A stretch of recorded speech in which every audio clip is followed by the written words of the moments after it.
Hi అండి, welcome back to my channel. Vishnu పురాణం. ఈ సృష్టి సమస్తము ఎవరి మీద ఆధారపడింది అనేది ప్రహ్లాదుడి చరిత్ర పార్ట్ 5లో తెలుసుకుందాం. సురసకు 1000 లెక్కలు విషపూర్ణమైన ములైన సర్పాలు పుట్టాయి. కద్రువకు, శేషవాసుకి, కాలనావ, శంఖ, పద్మ, మహాభోగ, శంభతక్షాదులు 1000 మంది నాగరాజులు పుట్టారు.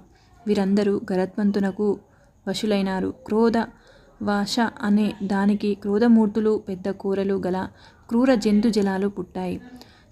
సురభికి గోవులు, మహిషాలు పుట్టాయి. ఇలకు యక్ష రాక్షసులు పుట్టారు. మునికి అప్సరో గణాలు జన్మించారు. అరిష్ట సంతతి గంధర్వులు, కశ్యప వంశం ఇలాగా అనేక సహస్ర సంఖ్యను పుత్ర పౌత్రాభివృద్ధి కలదై స్థావర జంగమ రూపాలతో లోకములందు నిండి ఉన్నది. ఇదంతా స్వరోచిత మన్వంతర మందు శ్రీనాథుని రాజస్సగున కల్పితమైన సృష్టి. అదితి నందనుడైన ఇంద్రుని వజ్రాయుధమునకు దైత్య దానవ సమూహం బలికాగా దితి దుఃఖిస్తూ కశ్యపుణ్ణి చాలా కాలం సంతతి కోరికతో నిరంతరం సేవ చేసింది. అది వైవత్సత్వ మన్వంతరం.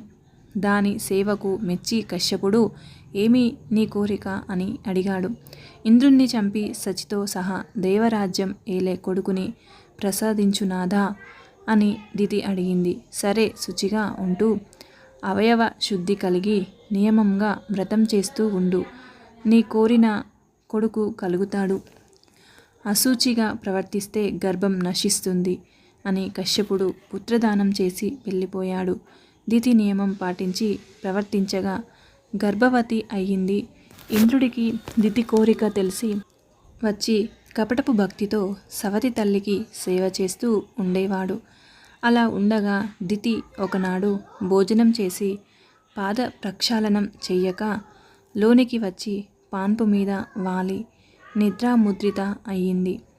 ఇదే సమయం అని ఇంద్రుడు సూక్ష్మరూపముతో దితి కడుపులో ప్రవేశించి లోపల ఉన్న శిశువు ఏడ్వగా, మరోధి ఏడ్వకు అని వజ్రముచే ఆ శిశువును 7 ఖండాలుగా నరికి వాటిని మళ్ళీ 49 తునియలుగా చేసి బయల్పడి చెడి చప్పుడు లేకుండా వెళ్ళిపోయాడు.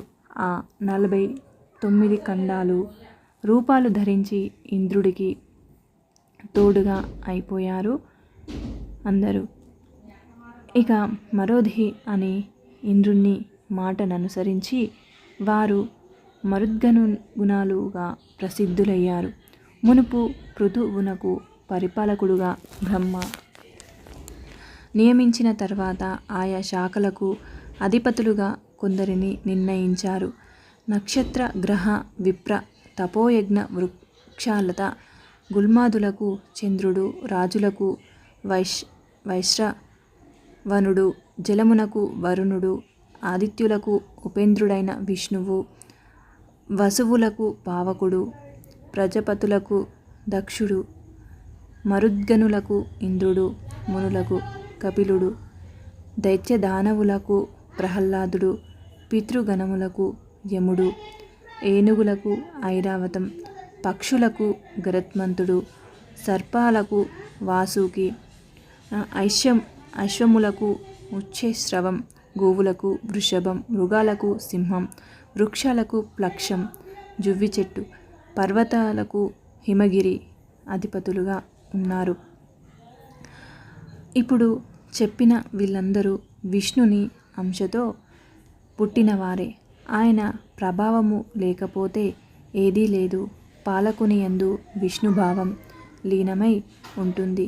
కాలం, చరాచరాత్మకమైన జగత్తు, మంత్రతంత్రాలు, యజ్ఞయాగాలు, గురువు, దేవతలు, కర్మ, జ్ఞానేంద్రియాలు సమస్తము విష్ణు రూపమని తెలుసుకో.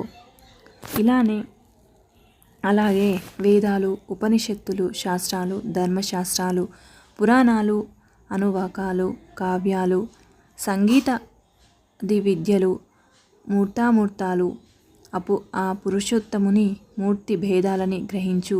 మైత్రేయ, ఈ పురాణ గత చదివిన ఎన్నో వ్రతాలు, కార్తీక స్నానాలు, పుణ్యక్షేత్ర దర్శనం చేసిన పుణ్యఫలం వస్తుంది అని చెప్పగా మైత్రేయుడు ఆనందముగా నమస్కరించి, గురుదేవా ధన్యుడను. ఇక ఒక మనవి, ఉత్తానపాదుని అన్వయ కథ చెప్పావు.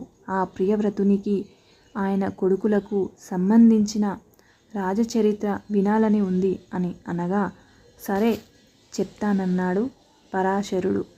ఇక తరువాయి భాగం రేపు తెలుసుకుందాం. Thank you for watching. ఈ వీడియో మీకు నచ్చినట్లయితే లైక్ చేయండి, షేర్ చేయండి, కామెంట్ సెక్షన్లో కామెంట్ చేయండి.